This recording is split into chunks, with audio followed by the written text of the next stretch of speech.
নীলফামারীর Kishoreganj press club হলরুমে বৃহস্পতিবার বিকেলে কিশোরগঞ্জের উন্নয়নে ভাবনা ও আগামীর করণীয় শীর্ষক মতবিনিময় সভা অনুষ্ঠিত হয়েছে।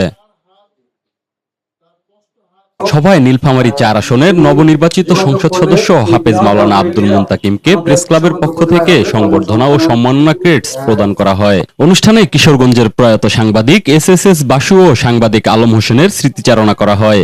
এ সময় বাসুর স্ত্রী অনিতা রানী ও আলম হোসেনের পুত্র শামীম হোসেন বাবুর হাতে সম্মাননা ও প্রাইজ বন্ড তুলে দেওয়া হয়। সভাপতির বক্তব্যে কিশোরগঞ্জ প্রেস ক্লাবের সভাপতি আবু হাসান শেখ কিশোরগঞ্জ উপজেলার কর্মসংস্থান সৃষ্টি, স্থানীয় উন্নয়ন ও পৌরসভার বিভিন্ন সমস্যা ও সম্ভাবনা নিয়ে আলোচনা করেন। আমি উদাত্ত আহ্বান জানাই, কিশোরগঞ্জের উন্নয়ন করতে সকলে সহযোগিতা করুন।